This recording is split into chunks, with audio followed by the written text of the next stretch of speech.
বুধবার ঢাকা থেকে আখাউড়া সীমান্ত পর্যন্ত যৌথ লং মার্চের ঘোষণা দিয়েছে ছাত্রদল, যুবদল ও স্বেচ্ছাসেবক দল। ভারতীয় আগ্রাসনের বিরুদ্ধে এমন পদক্ষেপ বলে নেতারা জানিয়েছেন। সকালে নয়াপল্টনে বিএনপির কেন্দ্রীয় কার্যালয়ের সংবাদ সম্মেলনে এই ঘোষণা দেওয়া হয়। এ সময় যুবদল সভাপতি বলেছেন, ভারতীয় কিছু মিডিয়া সাম্প্রদায়িক সম্প্রীতি নষ্ট করতে বাংলাদেশ সম্পর্কে অপপ্রচার চালাচ্ছে। আগরতলায় বাংলাদেশ মিশনের হিংস্র ঘটনায় দেশটির আইন শৃঙ্খলা বাহিনীর নীরবতা এবং ভারত সরকারের মৌন সমর্থনই বলে কি আসলে তারা করতে চেয়েছে, এমন মন্তব্য করেছেন নেতারা। আরো বলেছেন যে কূটনীতিক মিশনে সহিংস হামলা স্বাধীনতা সার্বভৌমত্বের উপরে আঘাতের শামিল।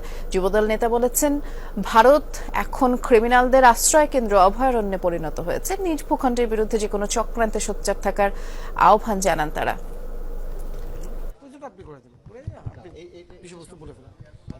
বাংলাদেশের সহকারী ভারতীয় আগ্রাসনের বিরুদ্ধে আমরা জনগণকে ঐক্যবদ্ধ করে আমরা আগরতলার অভিমুখে আখাউড়া পর্যন্ত আমরা লং মার্চের ঘোষণা দিচ্ছি, যেটা 11ই ডিসেম্বর আমরা পল্টন সকাল পল্টন থেকে জমায়েত হয়ে আমরা এখান থেকে আমাদের লং মার্চ, শান্তিপূর্ণ লং মার্চ আমরা ইনশাল্লাহ আগরতলা অভিমুখে আখাউড়া সীমান্ত পর্যন্ত আমরা যাব।